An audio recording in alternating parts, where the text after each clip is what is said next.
Welcome to the Red Hot Reds podcast presented by Ohio Sports Talk. This is a podcast for Reds fans, by Reds fans, and today we're talking about Reds outfielders. And this unit, kind of low-key, is going to be a big kind of impact on how the team's going to be successful or not. So we really got to break down what's going on with the Reds outfield. Ricky, let's start the show. Let's go.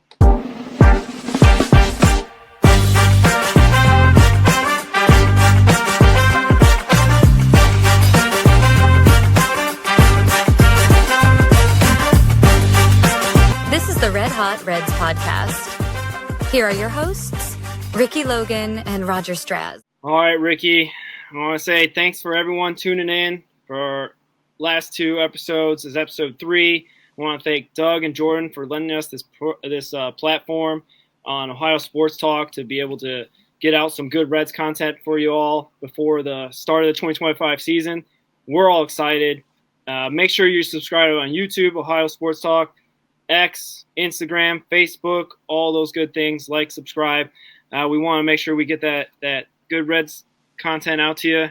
And make sure you also Spotify and Apple Podcasts. For if you're listening to podcasts, you can get us there as well. Before we go forward, we're talking outfielders. So the theme of our ScoreBoard Stumper this time is going to be about Reds outfielders. Are you ready for this, Ricky? See what I got. All right. Since 2008, there have been 5 Reds outfielders, and they have hit 30 home runs in a season. 5 guys. Some of them have done it more than once, but can you name all 5? Oh, let's see. I feel like Jay Bruce has to be one. Yes, Jay Bruce did it 3 times, 2011, 2012, 2013.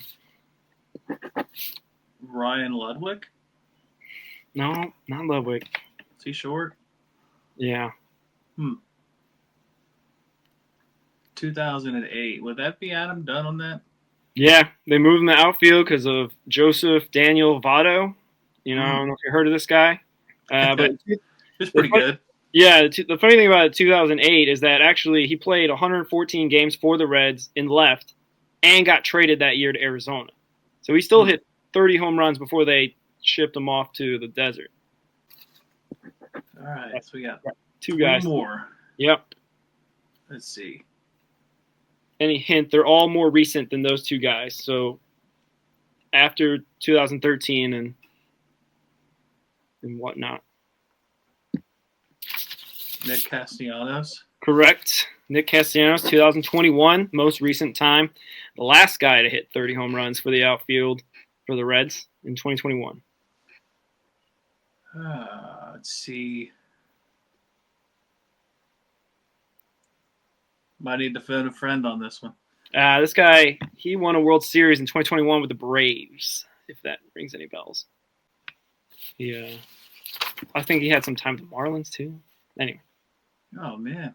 Why am I drawing a blank? Yeah, he did it twice in 2016 and 2017. Braves. Yeah. Oh, no, I think you stumped me.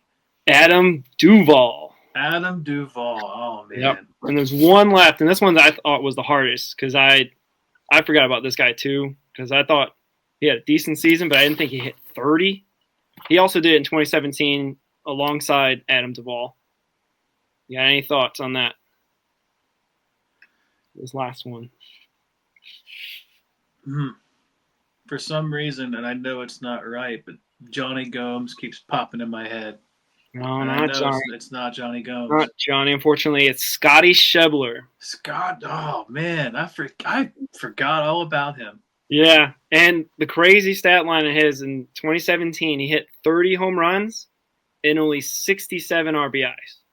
So he was just hitting home runs. He was not getting, doubles and RBIs off of singles and stuff like that. He's either in a home run or he's not. And he's not getting anybody in. So that's the 5 guys: Castellanos, Duvall, Schebler, Bruce, and Dunn.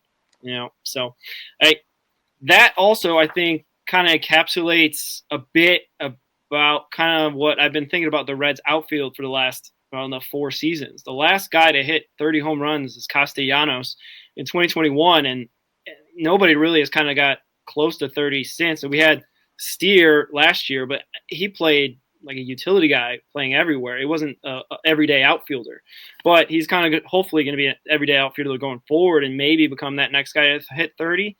But at this point, it's kind of been a power outage in the outfield, and that's kind of a concern because we want to kind of profile all these units. We've done the infielders. We're going to do starting pitching later. We're going to do the bullpen, and then the farm system. For me, Ricky, I don't know about you. The outfield seems to kind of be one of the weaker units on this roster. In terms of talent, in terms of production. And I mean, how in terms of that, since I've kind of framed it that way, how is the potential loss of Steer, how is that going to be to that unit that is kind of perceived as one of the weaker of the team? It's huge. I mean, he's really their only true power hitter that they have. Will Benson struggled. If he can put it together, he's got potential, but he's, you can't bat $180, and expect to be productive. But yeah, I mean, the potential of losing Steer is just devastating. I really hope that it's just a short-term thing and not something we have to really worry about long-term. Yeah, for sure. His power, 20 home runs and 90-something RBIs last year in 158 games. It's kind of interesting. He had that production, but his WAR was only 1.5 for 2024. So it's kind of a weird kind of scenario where he's kind of the most productive of the guys that hopefully will play regularly in the outfield. But I feel like we still need more. And if he's the lead guy and we're not getting enough out of him, or it feels like we're not getting enough out of him, I don't know what that puts for the rest of them. And just to kind of go through the other guys for that, like, Will Benson, negative 1.4 WAR in 128 games. Fraley, 0.3. Friedl, 0.5. Hines, 0.7. But he only played 24 games. His impact just as an everyday guy seems to be kind of – it's not showing up necessarily in the WAR numbers, but just for like a continuity, a guy that you can rely on every single day, I think that's kind of the biggest thing if he should miss time. He's kind of been the Iron Man, kind of been the guy that hasn't been hurt, right? McLean's gotten hurt. CS has gotten hurt. Before Ellie got called up in 23, he had that hamstring injury and missed some time, didn't get called up till June. So Steer's kind of been the guy that, pencil in the lineup, whether it's at second, third, outfield, pitcher. He was Mr. Dependable. So yeah. I feel like more than just a production standpoint, kind of not having him just in the ball club might be just kind of and he's not like a boisterous, loud kind of, guy that's going to rah, let's go get him. I think he's kind of the quiet reserve type that, lets his game do the talking, and kind of missing that might have an impact at the beginning of the season. Do you see him playing opening day? I hope so. I just for the sake of, I think I saw a stat that he has never been put on the IL at any point at any level. So I kind of like to see that streak continue. Losing him, it makes Fairchild play more. It makes, it could really affect what we did with Will Benson to start the year. Does Gavin Lux play in the outfield more? It's devastating because he's that real true power hitter that we have that we need. Yeah, for sure. Those additions that you're talking about as well, Austin Hayes and Gavin Lux, transition, I think that becomes an even more important factor for the Reds roster is these guys' production. So we talk about how, Steer is kind of the only power hitting outfielder that we have. Well, before he was injured for the most part in 2024, it seems like Austin Hayes had a little bit of that pop in his bat that earned him an all-star appearance in 2023, where he had a good first half of the season, trailed off a little bit in 2023. But I think really the indication of him being signed is that the Reds wanted to kind of raise their floor. They wanted to be better in the outfield rather than kind of, like you said, depend on Stuart Fairchild to play. Stuart Fairchild played 94 games for the Reds. He had a 1.0 WAR, which is great, but we don't want him to play 100 games. We want Stuart Fairchild. Maybe the 100 games is kind of deceiving because he could come in, as a defensive replacement late in innings. He can come in as a pinch hitter in some games, but it felt like the 94 games, at least for 2024, a good chunk of them, he was playing center field regularly. I mean, Friedl's injury kind of probably attributes to that. The lack of production from Benson and Fraley probably contributes to that. So I like to think the addition of Hayes will raise the floor of the Cincinnati Reds outfield, so they have that pop if Spencer Steer should miss some time. That's how I see it. Yeah, I mean, Austin, hey, we got him for $5 million. I mean, it's if it goes well, it's the steal of the offseason. I mean, he's got a cannon of an arm. He's relatively quick. He did have an undiagnosed kidney infection last year, and I think that was the real reason why he struggled.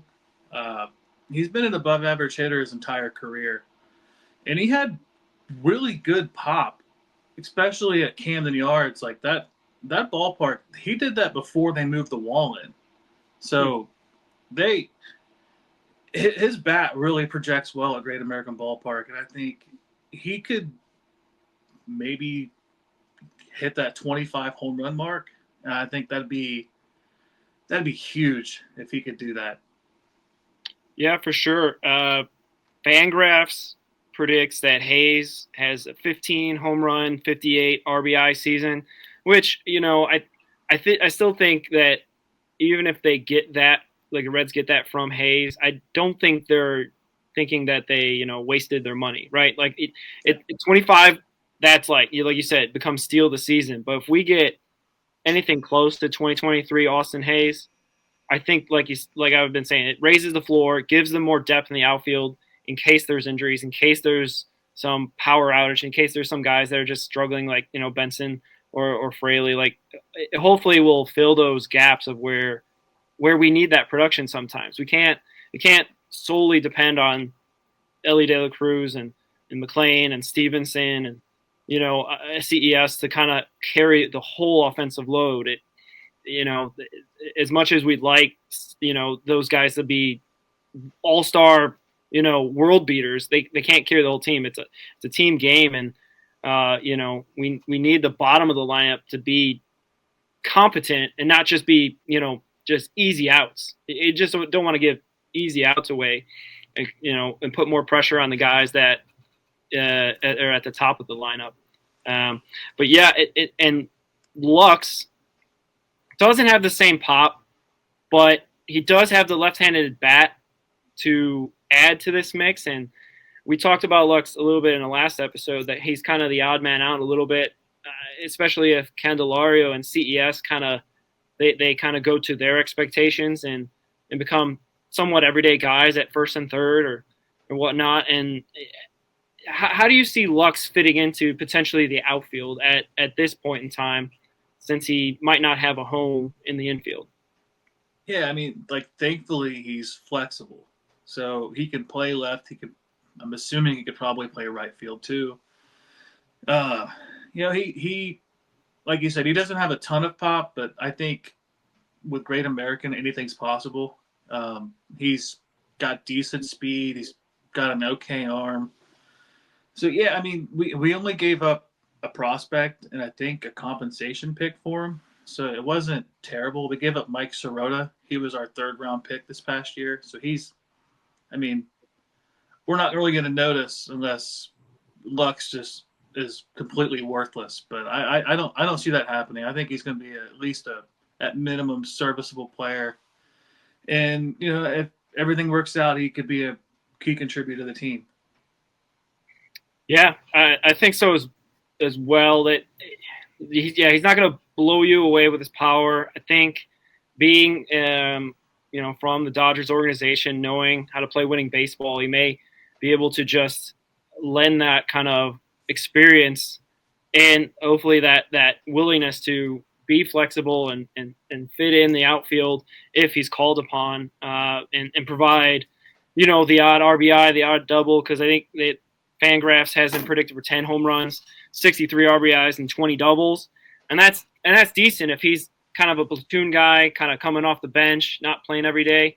I think that's definitely, again, another theme, or the same thing, kind of raising the floor of the Reds, that we're not in a situation where we have, and maybe we'll talk about this with other episodes, like we're not having Mike Fords of the world coming in and kind of just going 100 and getting cut, the next week. So, I think we got good character guys that are here to kind of show that they can provide some production for this team. Like you said, Hayes is on a 1-year, $5 million prove it deal. Like, he's kind of like in a situation where he's got to show up or show out. Otherwise, he's probably not on the 2026 roster, or he might, get DFA'd midway through the season if he's really, really not living up to expectations. But yeah, I really think that these two guys, is as much as they're not the sexiest outfield picks for, off season, they definitely provide some production, or will provide some production. They'll provide some little bit veteran leadership, as these guys have been in Major League Baseball for a while. And hopefully they'll be able to give us something with the potential absence, right, of Steer. That's kind of the big thing. These two guys hopefully can be somewhat of the stopgap until hopefully Steer can round back into shape and get that throwing shoulder a little bit better so he can get back into the lineup. I don't think Steer will be playing the outfield on opening day. I think it's best case scenario, he's DHing, and we got Hayes out there in left field, or Lux, depending on the matchups, because we got, San Francisco Giants who are throwing Logan Webb, or maybe even Justin Verlander for the opening day. Old man Verlander still out there throwing. How do you see our outfield on opening day, or at least like the first month of the season? Yeah, I mean, if Logan Webb's a starter, I'm not the analytical guy, but I think our best option they're all lefties. So I mean, I would probably stick Lux out in left, Friedl in center, and then probably go with Fraley at right field.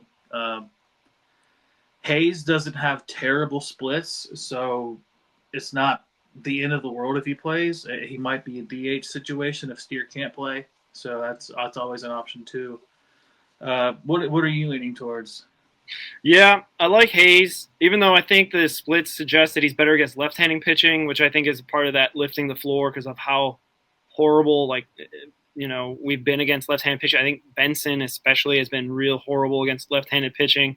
So we kind of want to raise the floor in that department. So I think actually we'll take your point. I think even though it's not his, intended position, I think Lux in left and maybe Hayes DHing or some combination of that might be what we're looking at the end of March going into April.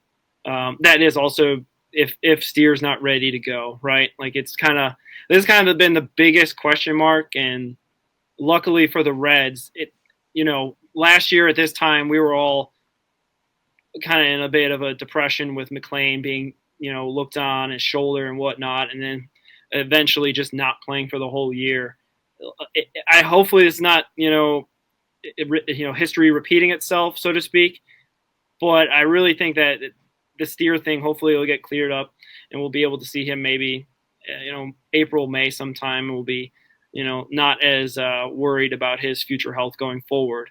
But yeah, Friedl and Fraley for sure. against the right-handers. I think that would be good because both of those guys, had not great seasons last year, but hopefully 2025 they'll be refreshed and rejuvenated. How do you see? I guess Will Benson. Where do you think he kind of fits in? Oh, perfect scenario. You start him in AAA, let him rake, and then if he's performing well, bring him up. But I think opening day, I would prefer to see him in AAA. He destroyed a ball the other day in spring training. I think it was 465 feet. He's got a new swing. It looks good. It looks really good. It's nice and smooth and compact. It reminds me a lot of Barry Bonds back when he played towards the later days of Pittsburgh and the early San Francisco. Actually, I posted a video on X, and it's almost uncanny. Like, he even did the little pirouette. So I was like, oh man, Yeah, that gets me excited because people. Will Benson is such a divisible player. Like, he's like, the Reds fans either love him or they hate him, and I just don't understand why. Because he has the most potential, I think, out of all of our outfielders, and that's even going to guys on the 40 man. He's got 30-30 potential. He could easily hit 30 home runs and have 30 stolen bases. He's got a pretty good arm in right field. He's quick. And people forget, in 2023, he was terrible to start the year, and they sent him down to AAA. He got his confidence back, and he was the Reds' second best hitter consistently the whole season. He had a 128 OPS plus. It was 1 point behind Matt McClain, and he's just 26. He turns 27 in June. I'm not giving up on the kid. I can't, and it's a shame that so many people on Red social media just want to forget the kid. Yeah, for 2024, he seemed to be a big target for a lot of the reasons why the Reds were struggling. He, I think, had, he was up there with Ellie with like the strikeouts leader before he kind of tailed off in playing time. And I think it's just kind of an easy target with that because, if he's not producing and he's not an above average outfielder, it ends up being kind of like a situation like why we what is he doing out there type of thing. And, I think unfortunately for him, he has those streaky streaks that will give him like the most confidence and get him up and he'll be hitting the cover off the ball. But then he has some of the lowest lows as well where he just can't seem to get a hang of the game. And yeah, you're right. In 2023, they had that situation where he came out the gate slow. They sent him down to AAA, got his confidence back, and stormed back to, like you said, being the second best hitter in 2023. I don't remember them doing that really with him last year. I think it just ended up being kind of a situation where they either couldn't send him down because they didn't have the bodies, or they needed him, or they thought he could maybe, play his way through some ruts. But he ended up playing 128 games last year, unfortunately with that negative 1.4 WAR, and he still managed like 14 home runs and 50 something RBIs. Like he's somewhat of a productive player, but it's kind of like the whole, like you said, like because his potential is supposed to be so much more than that. Like you said, it's supposed to be 30-30 guy, like an Eric Davis type of player, that anything short of that, he kind of gets a lot of that criticism. Now, like you said, he's 26. He's not a rookie anymore. He's kind of like in baseball, the old adage is that 27 is like your prime. I really kind of pulling for the guy that this is going to be his prime here. He kind of has some sort of Candelario every other year type of rhythm he's doing right now. So hopefully 2025 will be kind of his comeback year and be able to solidify himself into 26 man. I think I have him as probably the 26th man on the roster right now. I don't think I have him in AAA yet, mostly because of Steer's injury, and I think he also, he's a guy that Francona is familiar with, right? Like this is the guy that was drafted in Cleveland and came up as a big time prospect, but they ended up trading him away in his first or second year and to the Reds, and now he's kind of, I don't know. It feels like the ghost of his potential keep haunting him, and I just hope he can kind of keep his head on straight this year, be as productive as he can be, because we saw it in 2023 what he can do. I think it's just a matter of kind of reminding yourself he's been there and done that before. Just kind of hopefully just ironing out the streakiness and make a more consistent player in 2025. Yeah, and I saw a quote from Francona, and it basically he said that he didn't handle his situation right in Cleveland when he came up there. So I think some people were thinking that when he was traded to the Reds that maybe Francona didn't like him or something. I don't know. Maybe they think that, oh, Francona's here. What's that mean for Will Benson? And I think Francona is such a when we use the word player manager, like it can be used negatively, like the way David Bell was. I think people just kind of walked all over him, and like Jonathan India said in that piece. Yeah. But you could also be a player's manager and get the most out of your guys, and I think Francona is that guy. And he's going to handle Benson the way that Benson needs to be handled. I have all the faith in his decision making. Now, one guy wasn't the best last year, but he had a lot going on. Is Jake Fraley. Do you think Fraley bounces back? Because he had a lot going on. His daughter was going through leukemia treatment. He got sick in spring training, lost like 20 pounds, and he was weak. And he dealt with some injuries. So, like, what do you think you'll see out of Fraley, and what do you want to see out of Fraley? I'm really high on Jake Fraley in 2025. I think that you're right. He's had a kind of lot going, and even goes back further than 2024. At the end of 2023, he had that foot injury where he could not run, and every time he got on base, they immediately had to pinch run him because his bat was so valuable in 2023 back then, toward the end of the season when they were still kind of in contention to make the playoffs. Like, they just needed his bat. He was just basically a designated hitter out there because he couldn't run the bases at all. And that kind of possibly lingered and carried over because he didn't have surgery. He foregone the surgery in 2023 and played through it and probably had surgery that offseason. And maybe that kind of lingered over as well into 2024.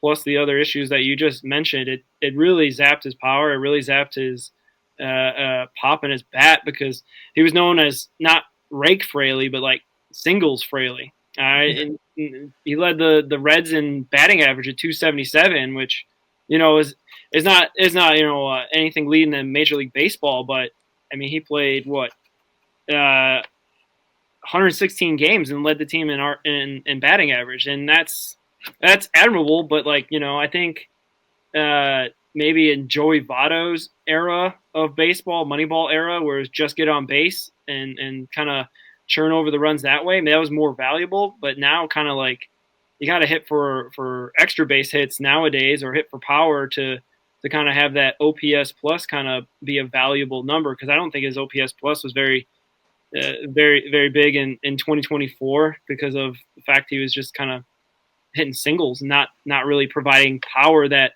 we kind of saw a little bit more of in 2023. So his Fangraphs projections are really poor, like 9 home runs, 41 RBIs.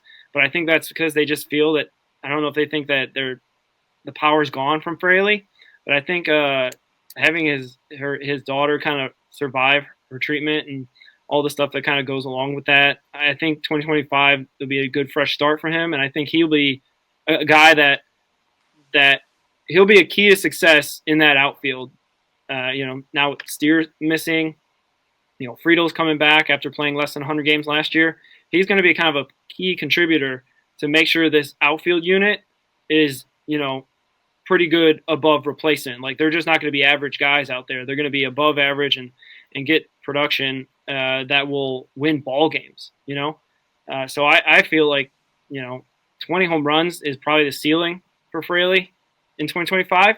If you get 20 home runs out of him, I think that's like, comeback player of the year type of stuff for at least the Reds organization for their internal season awards. So I think that's kind of where I'm looking for him to do, because he's a good hitter, right? Like, it's just a matter of the fact that you say he was sick in spring training last year, and kind of just baseball's a grind, man. Like, you don't get days off, you don't get like long off seasons. You kind of just have to keep grinding and keep going at it. So hopefully, like a lot of these guys that we've kind of been mentioning, Benson, Candelario, like hopefully like 2024 was like below their historic averages, and now they'll creep up and go above their historic averages for 2025. Yeah, we can only hope. So with that being said, what's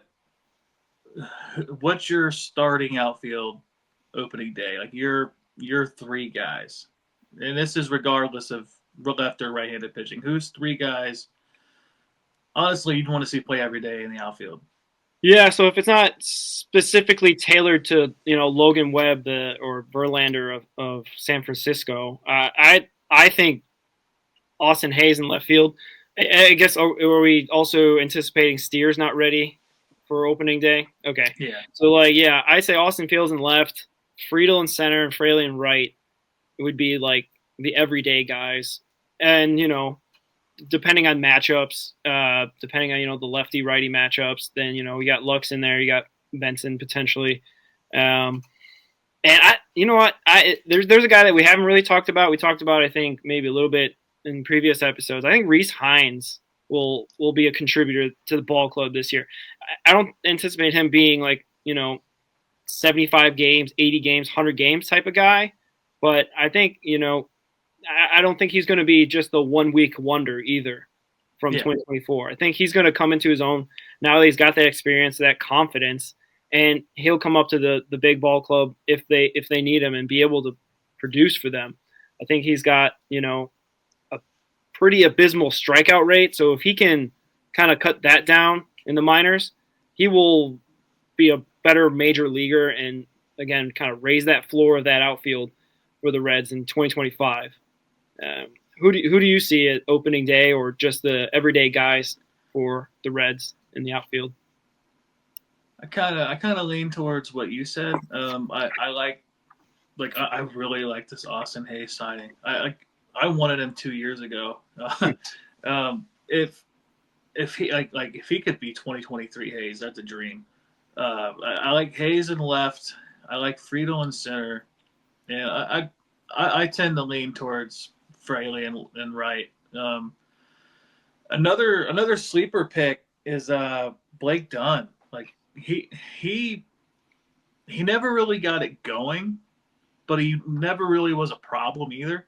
He just he was a rookie and he just never really got going. But he was their 2023 minor league player of the year. He had like 80 stolen bases throughout the season, through all the levels. So he's really fast. He's a good outfielder.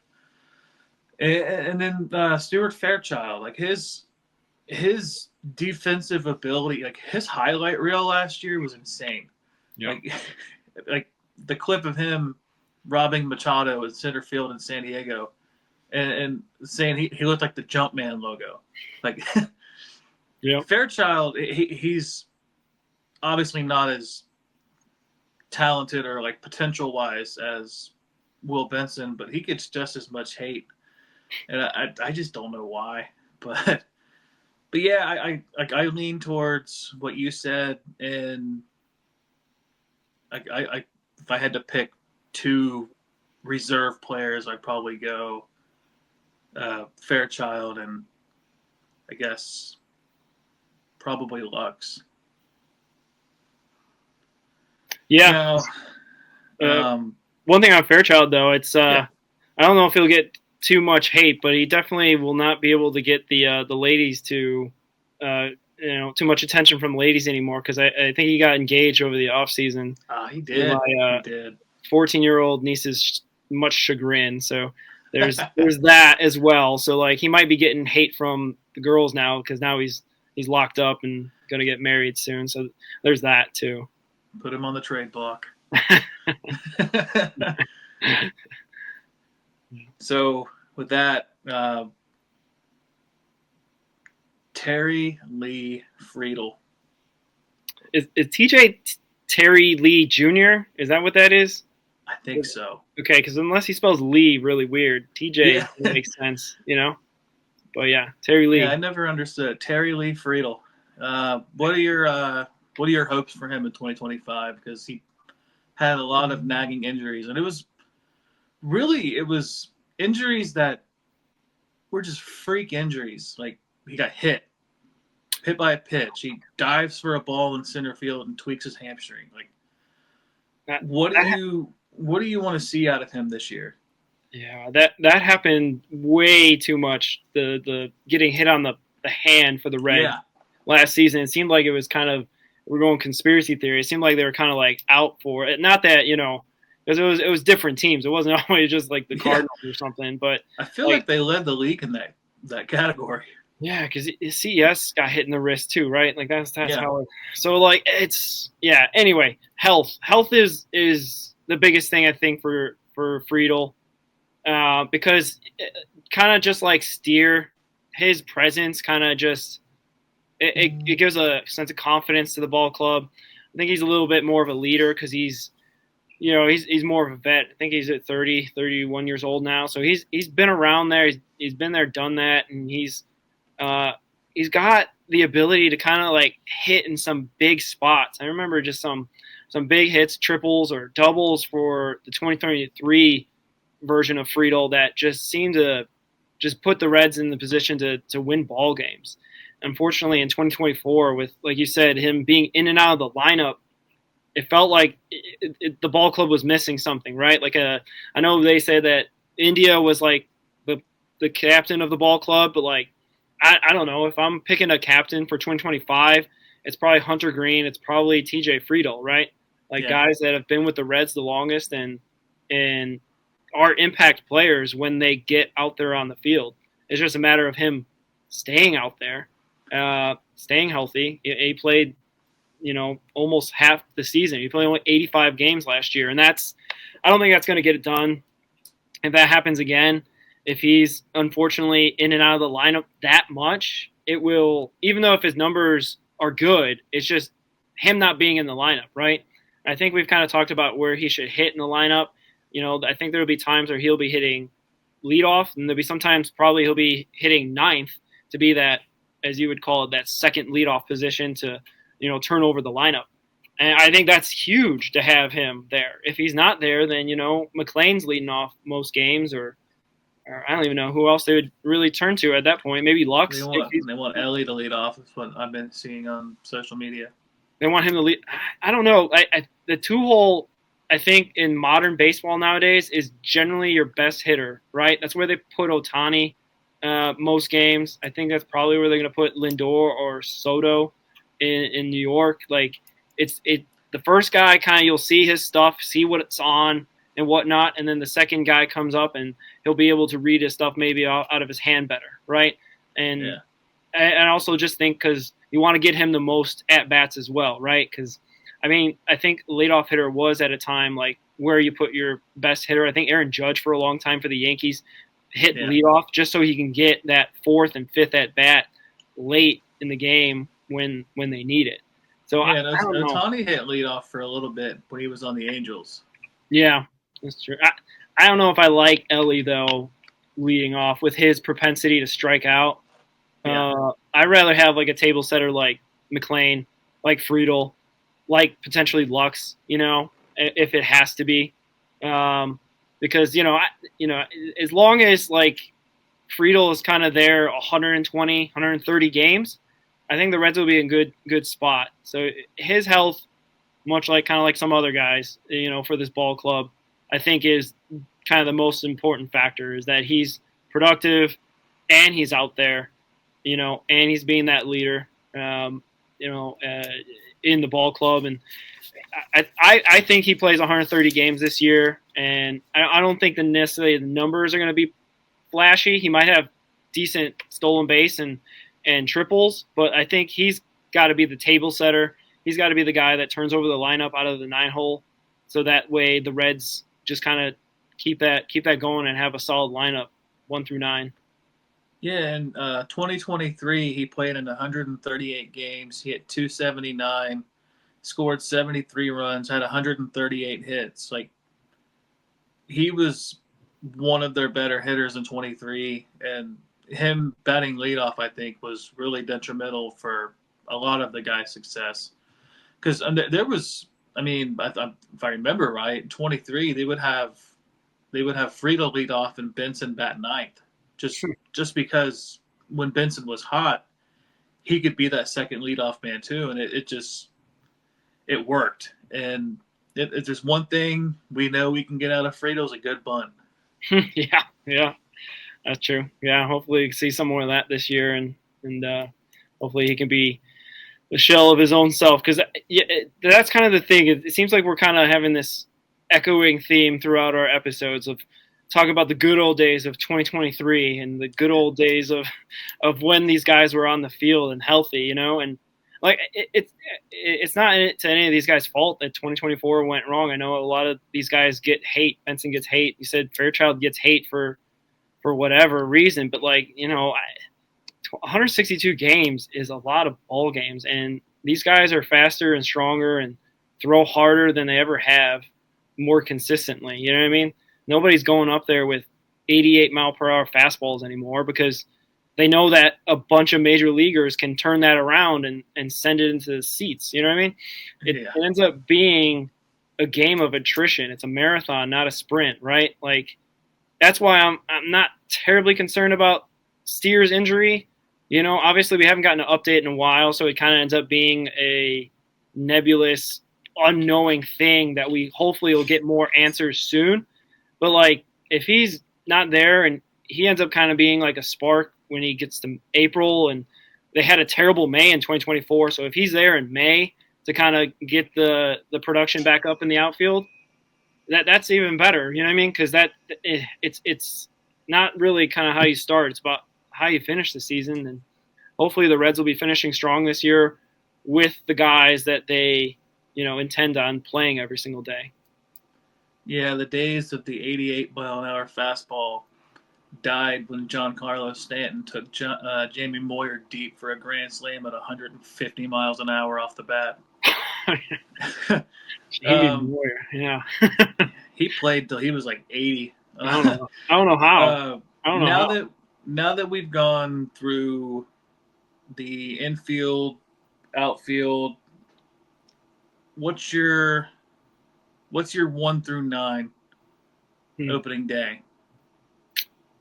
Yeah, I definitely wrote it down on the previous episode. But I think if we got, opening day will be getting probably Logan Webb. So I'm just going to kind of throw out that we're going to throw in more left-handed hitters into that lineup, like Friedl first, McLean second, Ellie third, Stevenson fourth. We got Candelario. We switch it, right? So he could bat fifth. Hayes sixth in the outfield. Fraley seventh. Eighth.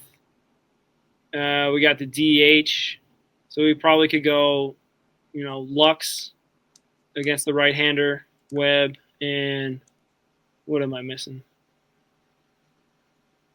Oh, first base guy. CES. I guess CES can get maybe we get CES maybe up where Fraley is, and then Fraley 8th, and maybe Lux bat 9th out of the DH, which I guess is kind of a weird thing. Designated hitter is a 9-hole, but I don't know. I didn't have my notes for that, unfortunately. Sorry, you caught me off guard, Ricky.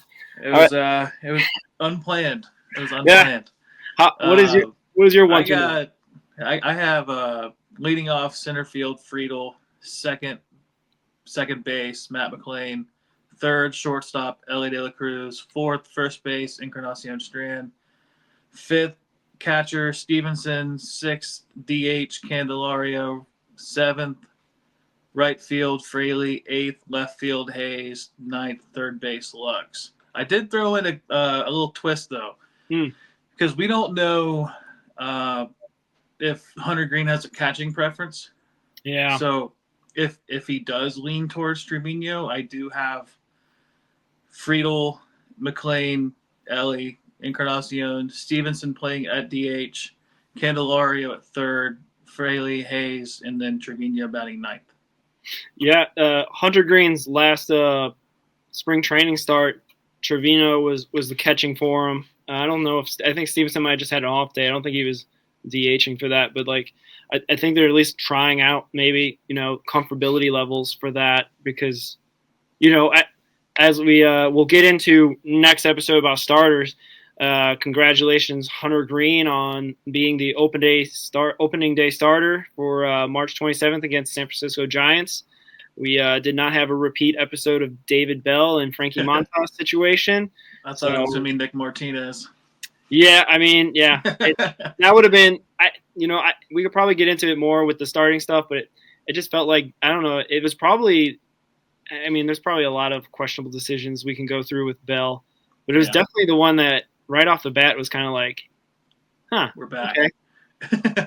Yeah, I mean, I guess you can see a little bit like he's the new free agent signing. He's ready to go. It ended up being a good decision because he ended up winning the game. But he looked great that first start. What do you get? 7 innings, 4 hits, no runs. Like it was good. I thought, man, we got 2 aces now. Yeah, it was kind of the summit though. It was kind of that was like the absolute peak of his season with the team. Yeah, shout out Martini as well. 2 home runs that day. Thank you for watching the Red Hot Reds podcast, presented to you by Ohio Sports Talk.